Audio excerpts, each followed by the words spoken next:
Is going to introduce his friend, Raymond Brown, who's doing the program. Well, Rosemary just introduced him, but I'll tell you a few details.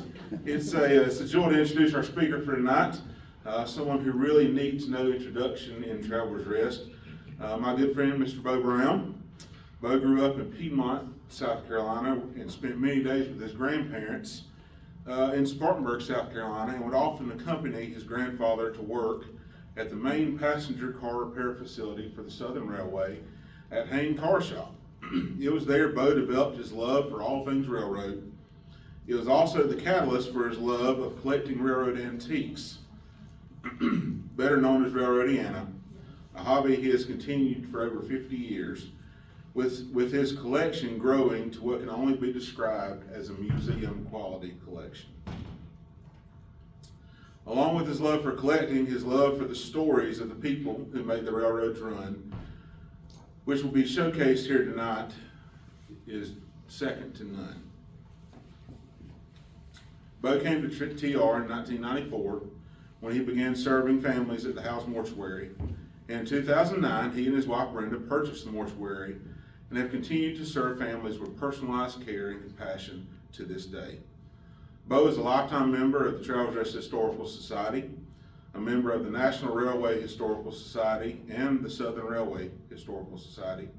He's vice president of the National Railroadiana Collectors Association, as well as vice president of the Carolina Railroad Heritage Association.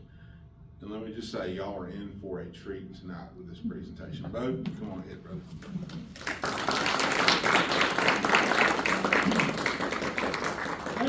Thank you. I want to do a little bit of, before I get to the program itself, as Joseph said, I've collected Railroadiana. I refer to it as railroad junk for over 50 years. And in collecting it, it's the people that were part of it that I love. My grandfather, having worked for the railroad, there were gentlemen that worked with him and the whole family. So I got to know these men. One of my favorite pastimes in Spartanburg was going down, when I was 8 to 10 years old, I would go down to the hobo jungles and sit and talk to the hobos.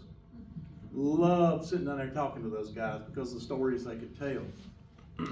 So that is where my interest is. So with this presentation tonight, it all started back in 2008. Get this going. Okay, this is Miss Garrett. Okay, in 2008, Brenda, my wife, was still working at the city of Traveler's Rest. One day, Miss Garrett's husband, Vernon, comes in to do something. I don't know, he may have just come to visit. Everybody knew him. Vernon was a great guy. He's very personable, so he would stop by and speak to him. That particular day, he walked in, he had on a Southern Railroad hat. Brenda said, "Vernon, did you work for Southern?" He said, "No." She said, "Oh." He said, "My wife did." And Brenda said, "She did? What did she do?" And she said, "Well, she was an on-train hostess." And about that time, Brenda said, "Vernon, my husband will be in touch with you before the sun sets." Reason being, again, I'm a collector. And Southern Railway hostesses were this little niche. For the most part, it was a 10-year niche. They went to from 41 to 51, but after 51, their job changed and it wasn't really the same, but then it disappeared in 1958. I'd always heard about them. You saw pictures of them. You had no earthly idea what they did. You didn't know them because, again, here's this little niche. They worked for the railroad a short period of time and they went on with life. When Brenda called me and she said, "You're not going to believe this." I said, "What's that?" She said, "You know Mr. Vernon Garrett?" I said, "Yeah." She said, his wife was a Southern hostess. I said, call him. See if I can go down and talk to her. So a couple of days, I think later, I was down there. And over a period of time, she shared all her memories with me. She shared stories, some I can't tell. I told her I would. She shared them, and I told her I wouldn't share them. Because we're talking 2008, she worked from 46 to 48. In 2008 when I talked to her, she loved the railroad as much in 2008 as she did from 46 to 48. She was going to say nothing derogatory about the railroad. She loved the railroad. She loved her time with the railroad. So that's how all this came about. So what I'm going to talk about tonight are her memories of the railroad. How she got the job, how this all worked for her. Okay? So I appreciate the time she gave me, because the information that she shared with me has been shared in national publications. It's been shared in national videos. It's on YouTube. It's all over. And I have people come up to me and say, oh, we didn't know that. That's cool. So she's kind of known outside of Traveler's Rest as being the hostess, because it was a face and a story that nobody knew. And I was just pleased that I happened to be the one that got to share it. So, we do have her daughter Susan with us tonight. I don't think Susan's ever heard this presentation. Hey, you have heard it. Okay, well, good. If I slip up, tell me. So, again, in 1941, Southern Railway put on 2 brand new trains. They're coming out of the Great Depression. In May 31st of 1941, they added the Southerner. Southerner went from Washington, D.C. to New Orleans. This was the main train that she worked in her time with the railroad. Then on May 17th, 1941, they added the Tennessean. She also worked this train. These were the only 2 trains on the Southern Railroad that would have hostesses in the hostess era. Okay? So, not only did they have all new trains, but they added this new position. They added a new job, one that had never been on the Southern Railway. And that was the position of on-train hostess. Okay? I love this. This was in a news article, and it talks about it, but this was Frank Jenkins, who was over the program, and I highlighted the part, a corps of attractive Southern beauties selected from the several states through which the Southerner will run have been employed as hostesses. If you weren't in a state that the train ran, you could not be a hostess. If you were out in Kansas, you wanted to be a Southern hostess, you better move to a state it runs through. So that was one of the requirements. So, and now the story of our very own hometown hostess, Myra Donald Garrett. Okay? This is Miss Garrett. This is when I went to visit her, and I'm talking to her, and she says, wait just a minute, let me go get some.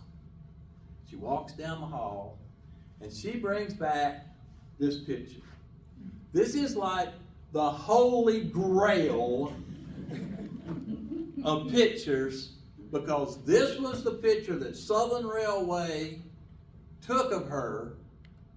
This was hanging in the Washington office of Southern Railway down the hall. How she got it, I don't know, because most of these ladies never got. This was a publicity photo, and she had this. She let me take it. She let me copy it for my collection. I barely got it copied. Everybody's worried about all the copyrights. We had to do a little finagling to get it. But again, this is her publicity photo. The way it started for Miss Garrett, or Miss Donald at the time, She was a student at Mississippi Southern College. She was about to graduate, I believe, and she went into what I guess the commons area, the break room, where student center, and she happened to see an ad to be an airline stewardess. They needed ladies to be stewardesses. She said, oh, this is me. I get to see the world. So she goes, I mean, you know, she's all fired up about this. She's ready to do it. She goes home, tells her mother, Mother, I'm going to be an airline stewardess. Instantly, her mother took sick, bedridden. I mean, she just couldn't function. I can't remember the exact time period, but mother didn't get out of bed. I mean, mother was sick. This just rocked mother's world. She did not want her baby girl on a plane. So, Myra decided, well, I won't do this. Mom, I'm not going to do it. I think Mama jumped out of bed, went and cooked dinner that night. Instantly healed. It was great. So, a little while later, still there in the student center, she happened to see an ad that the Southern Railway was looking for their version, not a stewardess, but a hostess. She said, well, I wouldn't get to see the world, but I would get to see a great part of the United States. You know, at least the East Coast side. So she took it a little different this time. She went home and she said, Mama, do you like trains? Oh, honey, I love trains. They come right through here. She said, I've always loved trains, love watching them pass and everything. So she said, well, Mama, I'm glad you like trains. I'm thinking about becoming an on-train hostess. A what? And so she explains to her mother what it is she's going to do. And Mama's already told her she liked trains. Couldn't really get sick this time. I thought that was a pretty good move. So what she did was she applied. And she was sent a telegram. And the telegram was for 2 tickets. Go to the depot there. It was Hattiesburg. In Hattiesburg. Tickets would be waiting for 2. So she got her mom to go to New Orleans with her and interview for the job. So once she got to New Orleans, it had some initial employment requirements. You had to be between the ages of 22 and 32. Had to have 2 years of college. Had to have a pleasant personality. You had to be single with no plans of marriage. That was a biggie. Because what these girls were doing, they were taking the job and 6 months later they were getting married. I mean, 3 months later they were getting married. And if you were married, you couldn't be an on-train hostess. So you had to live in a state that the Southern served, and you had to be between 5'6" and 5'9". She was 5'5½". She said that when they got to that part, that she made conversation with the people that were doing the height, and she said as she was here. She just got up on her tiptoes and she made the 5'6". So she passed that interview, and then she was sent a telegram that she had made it through that process, and now she was to go to Washington, D.C. by herself on this trip. She would go to Grand Central Station, Union Terminal, not Grand Central Station, but Union Terminal, Washington Union Terminal. Now, this is 1946, right after the war. This is the way that place looked at that period in time. As the war's going and war's in. I mean, it's just crazy there. She got there, and the Washington office, Southern Railway office building is within walking distance of Union Terminal. So she was gonna walk. It's pouring rain. She walked from the terminal to the offices of Southern Railway. By the time she got there, she was a drowned rat, I think she told me. So here she, what else do you do? She went in, she met with Wanda Myers. Wanda Myers was the lady who was over this program. If you did not get through her, you did not get the job. She was strict, beyond strict. She was like their mother on steroids.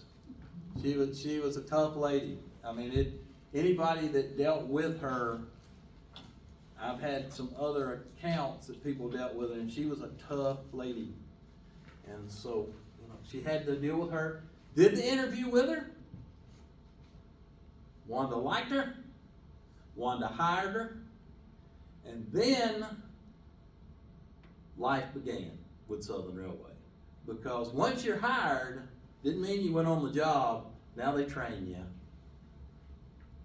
And the training was pretty good. They taught you how to stand. There was a certain way you stood. And if you ever see publicity photos of these ladies, they will all be standing the exact same way. You wore your uniforms the same way. They taught you how to sit. They taught you how to eat. They taught you the operating rules of the railroad. And these ladies really had nothing to do with the operation of the railroad, but they had to learn the rules, the operating rules of the railroad. And they were taught basic first aid. And then last but not least, they were taught how to talk. Because remember, all these ladies are from the South. Hey y'all! Howdy. It wasn't good morning. It was good morning. They were taught their vocabulary, their vernacular. They had to learn to talk the way the railroad wanted them to talk. I would have loved to have been there. She was talking about the things they did. They taught them how to eat, that you did it a certain way, everything was done a certain way.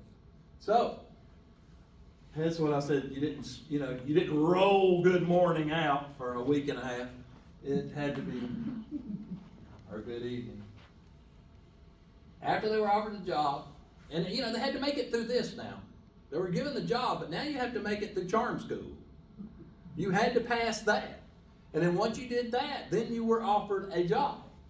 So, at this point in time, they were assigned rooms. There were several hotels in the Washington area that they stayed in, and you had 2 rooms.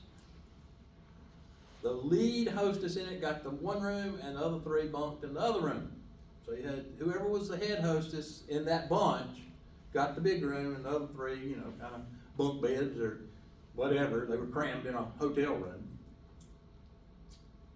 She stayed at the Burlington Hotel there in Washington.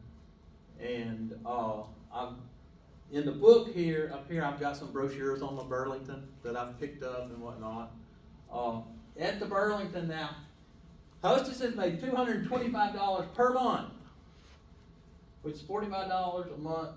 Or the cost of the suite was $225 a month, which is $45 a month for each hostess. They also had to rent a room in either New Orleans or Memphis, depending on which city they were going.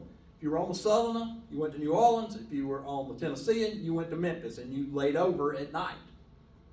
So you had to rent a room, and you had to pay for that. Okay? So they were working at approximately $2.50 a night there in Memphis or New Orleans. The uniform was another thing that these ladies had to buy. Railroad gave you nothing if you were female. So, it was the green gabardine jacket, green gabardine shirt, white blouse, hose, stockings, the green beret, and the most important thing that you had to wear was a girdle, whether you needed it or not.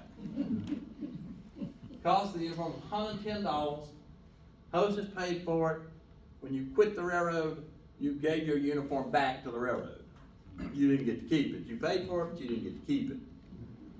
Now, she said with the girdle, it was mandatory, and that Wanda Myers at any given time would come up and pat them on the rear end to see if they had their girdle on. If they were headed to a train to work and they didn't have the girdle on, you got sent back, and somebody else went in your place. Didn't do that too many times with her, you wouldn't have a job. Like I said, the girdle was a big thing. No, I had to wear one all the time. Okay, so this is one of her paychecks. Okay, so they made probably $1.75 an hour, or $70 a week, which was based on 40 hours, which they didn't work.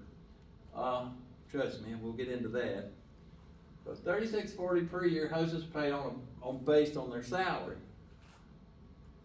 So they paying for their room, they're paying for their eats, they're paying for, they didn't make any money. They didn't make any. Because, like I said, she worked way more than 40 hours a week. So, this is a picture of Miss Gary in Washington Terminal, right after she got her uniform. This is a copy of her pass, which again, I'm gonna go back, I'm a collector, okay? First and foremost, I'm a collector. The only Hostess pass from Southern Railway that anyone has ever seen. She still had hers. Susan still got it. I mean, these things like that, if you are a collector, this is stuff that is museum quality. Because nobody's ever seen them. You know everybody had them, but nobody undoubtedly kept them. So, a typical trip. Trains 47 and 48. This is the Southern. They would leave Washington, D.C. at 9:35 a.m., let's say on Friday morning, 2:24. They would go from Washington to New York, arrive in New York at 1:25, Friday afternoon, have a layover 3 hours, leave New York, go back to Washington, stop there, and then, I think arrive in Washington, and then they'd leave Washington at 8:35, so there was more layovers here. Got back to Washington 4:35, left Washington at 8:35, or 8:50, arrive at New Orleans on 2:25. So we started on 2:24, now we're at 2:25. So, how many hours? That's 24, I forget, I've got it somewhere. But, so now, they did this every 3 days. They'd go, I mean, you know, we're just going and going and going. I mean, it's crazy the amount of time that they were on the train. Now, they were not unionized. At that time period, if you were a brakeman, engineer, whatever, 12 hours. You went 12 hours, they took you off the train. Not them. They worked at 6 o'clock in the morning to 10 o'clock at night on their feet. I mean, in terms of a job, it had to be an awful job. You had to love it. I mean, but it just amazes me. And then from the 8:25, so they get in New Orleans at 9:10 on Saturday night. They go to Roosevelt Hotel, I believe it was, get there, because they had to finish up all their paperwork now. So then they go back, they go to the Roosevelt, $250 a night. Then back to the Union Terminal at 6:30 the next morning, okay? And then the trip back to Washington. So we're leaving New Orleans on 2:26. We get back into Washington on 2:27. Again, we're 24 plus hours on the train. So in that one period, she's done 40 hours plus. She's going to be off 1 or 2 days. It's going to do it again. I mean, it's just, again, loving the railroad, this was just amazing what they were doing with these ladies, because they were not union. They could. they could work them that way. So, when she got back to Washington, before she could go to her hotel, she had to turn in all her paperwork. She had to keep a list of everybody that she worked with on that train, everything that happened. If they gave out an aspirin, she had to write it down. If they stopped somewhere they weren't supposed to, she had to write it down. Had to chronicle the entire trip. Had to know all their names, all the people that she worked with, everything. That was in the hut. Plus, take care of everybody from 6 o'clock in the morning to 10 o'clock at night. Yeah, and then like I said, 2 days later, it'd start all over again. And when she'd talk about it, it was the greatest thing that ever happened. I mean, she loved it. She truly loved it. And she was 80-something. I don't know how old she was. She was 80-something. And I was talking to that 21, 22-year-old. I mean, it was beautiful. So, in railroad terms, what she was doing was working one set. Because she started in Washington, went to New York, New Orleans, back to Washington. That's considered one set. So, 2,600 miles in 58 hours, 54 stops, and greeted approximately 1,000 people. The hostess was the only employee on the train that would make the one complete set because everybody else was unionized. This is a picture I found. This is on the Tennessean, the first day of the Tennessean. They met, because on the Tennessean, there was a section of it that the Norfolk and Western Railroad ran, and they'd meet in Bristol, and then Southern would take it over. So, it was pretty neat. Well, actually, Southern brought it to Bristol, and then from Bristol on to wherever it was then in Dublin. When she worked the Tennessean, they stayed at the William Lynn Hotel there. This is a postcard she gave me of where she had stayed on the Tennessean. So, this is the hostess duty. Again, they would walk, and I don't know. I'm going to talk about this doesn't work over here. But if you see this shade, I'm going to come to this shade here in a minute, kind of where it's at.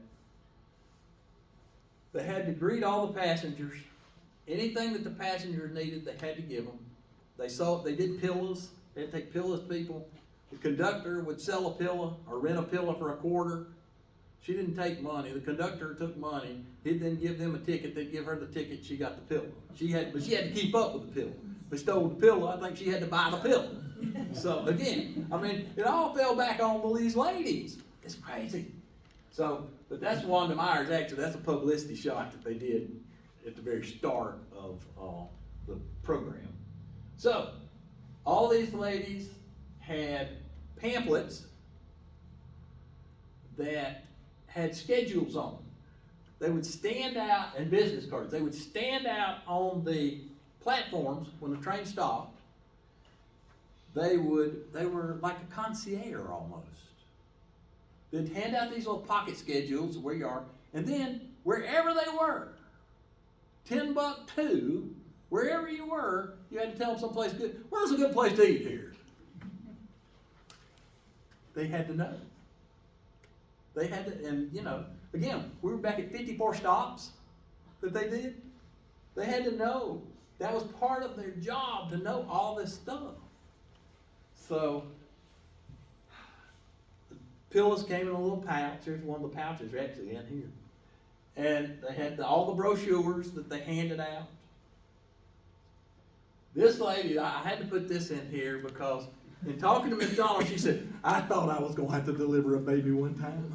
She said, thank goodness there was a doctor on the train. She said, I scrambled till I found a doctor. She said, I didn't want to deliver a baby. But this lady actually delivered a baby on board the train. So again, this was stuff that they were having to do. They knew simple first aid. But they were expecting it. If somebody was going to have a baby, you had to deliver it.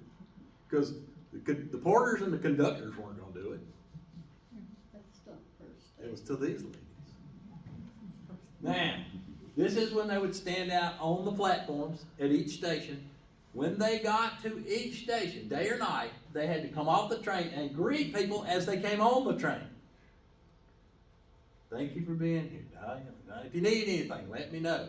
So, Not only are we on the train and having to take care of all these people on the train, when we stop, we're out on the platform taking care of the people.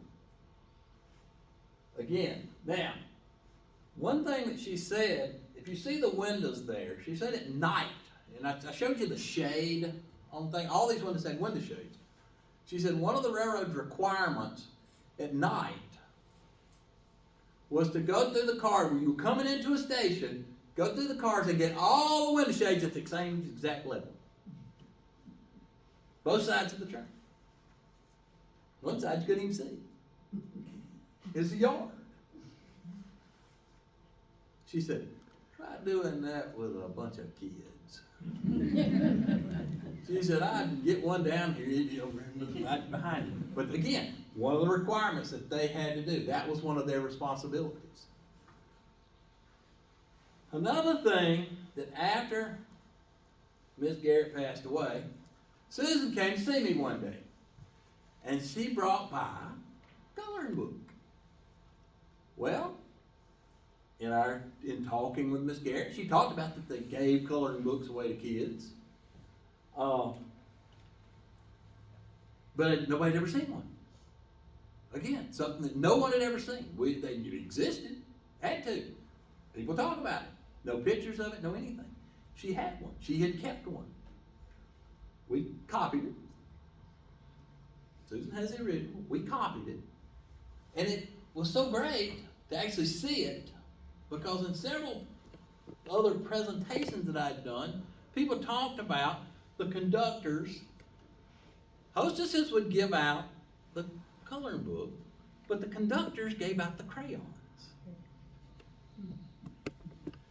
I found this years ago.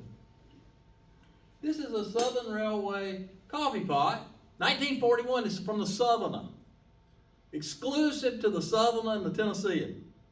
I found this with crayons in it. When I found it with crayon marks and all this, when I found it, I thought, oh, that's some nice grannies that, they stole the coffee pot and put crayons in the kids. Probably not. It was probably off the actual train. That's how they handed the kids the crayons. They could keep them corralled. I wouldn't take anything for that. And to have the coloring book now, we took the coloring books, when we go to railroad shows, we give the coloring books to kids as they come by our table. So, they're still being given away all these years later. So, now, they did a coloring book, and the Hostess is featured in the coloring book. So, on the cars that she could work, walk through the dining car, they really discouraged them from being in the club car. Because, they're smoking in there, they're drinking in there. We don't want our hostesses being in the club car. So they did a coloring book, and they put the hostess in the club car. Didn't really make sense to me, but and then also, again, they didn't want them smoking, they didn't want them drinking, so they put them all on matches to give to people. They'd advertise, they used them to advertise on everything that they didn't want them to do. So I always found that amazing. And again, if you don't talk to a lady who was a hostess, you don't know. You don't know what they were and weren't supposed to do. It was, again, it's a treasure. If you're a railroad person, it's a treasure of information. Again, they use these ladies in myriads of advertisements. Miss Donald Garrett, she's not on this one. This was just one they did early. This is way before she went to work for them. But this is how they did use them. I keep hoping that I'll find one in a later timetable that her picture is in. Now, she slept on the train. Again, I told you, she gets up at 6, goes to bed at 10. If she could. This is how they slept. They had a little roomette, and in the club car, Go figure. But it was at the end of the car. and they would take on cars in the middle of the night as they went through these stations after, because the railroad kept going after 10. It didn't stop at 10 o'clock for everybody else. She went to bed at 10. And she said she'd be sound asleep. She said they'd take on a car somewhere, and when they put on railroad cars, it ain't smooth. Boom! She said she couldn't tell you how many times she was knocked out of bed, her luggage fall down on her and everything else. So I found these pictures and I thought this is just appropriate to put this in here of what they did. Okay, so another thing that she had the privilege of doing, and I put this riding with royalty.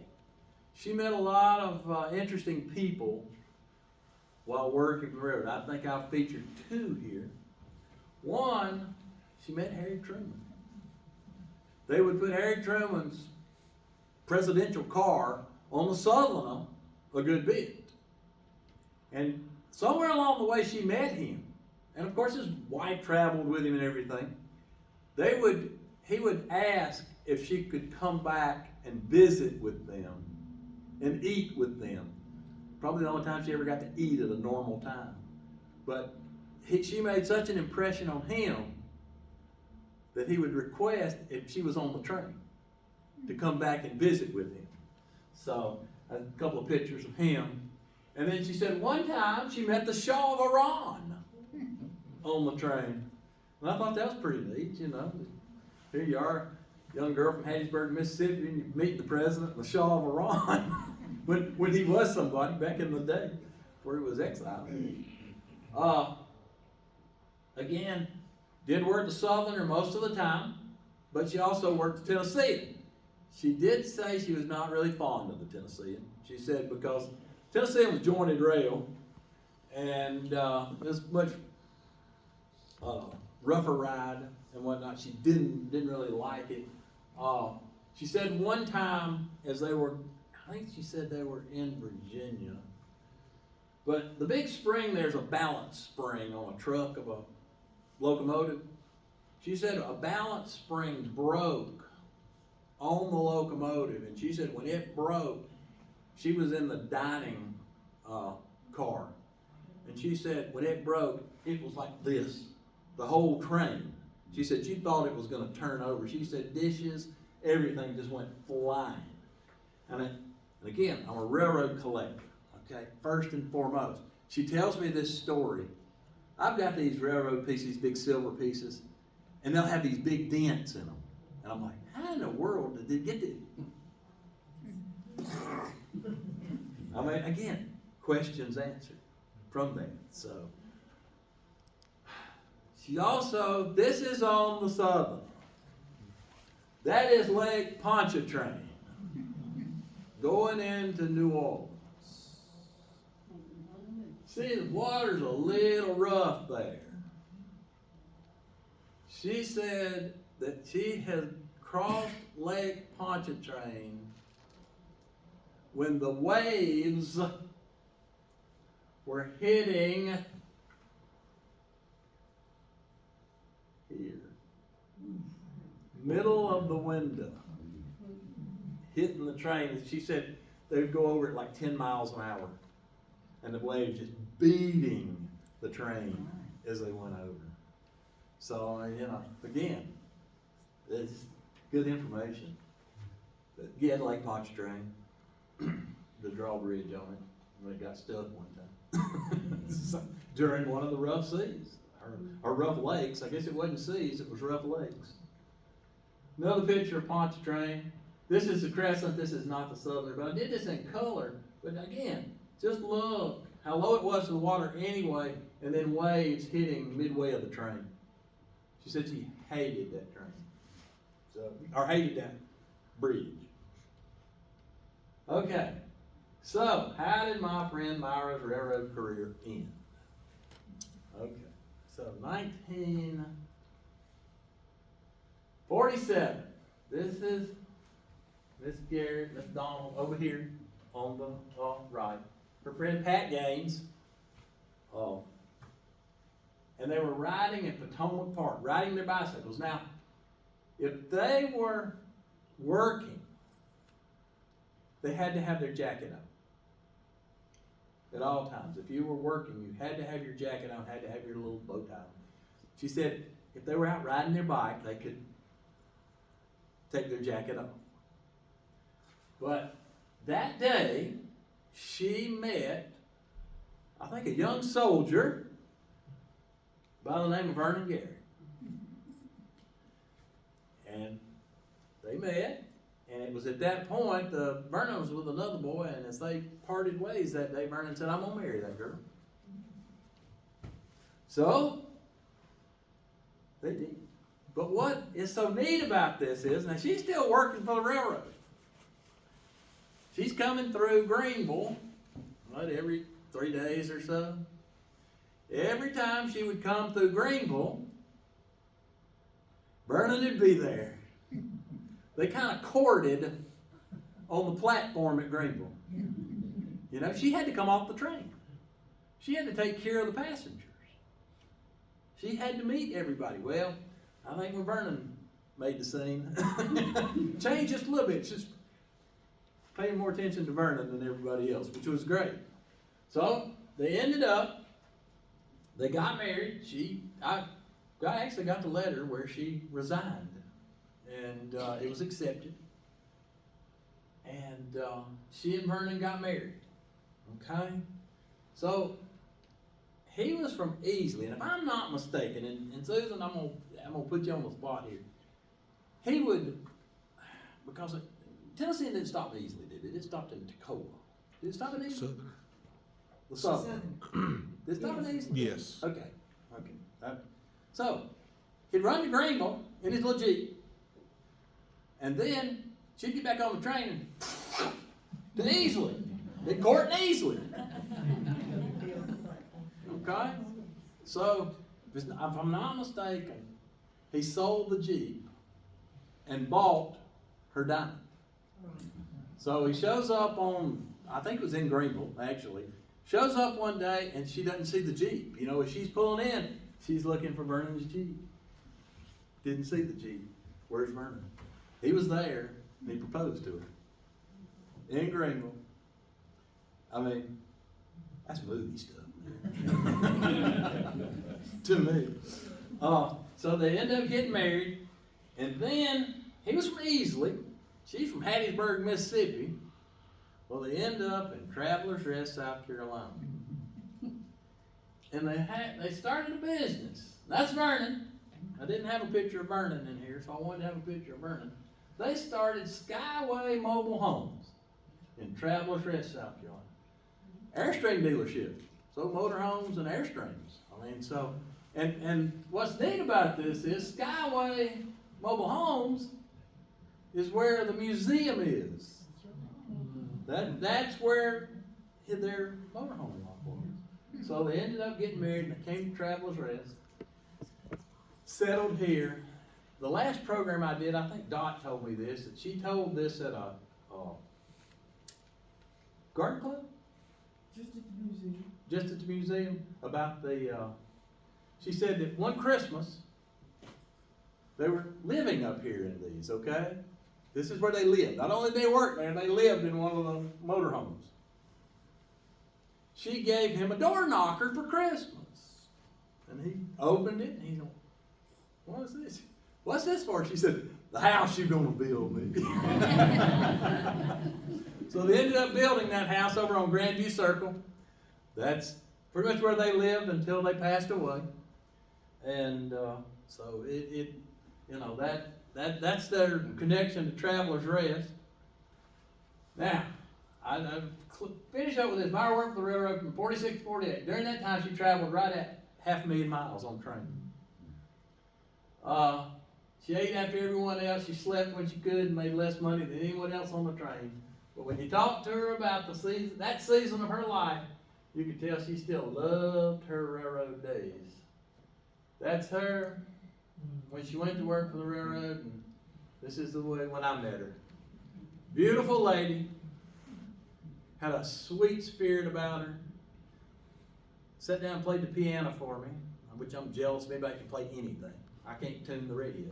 So, but she was just, and I've told many people this, she was a Southern lady. She was the essence of it.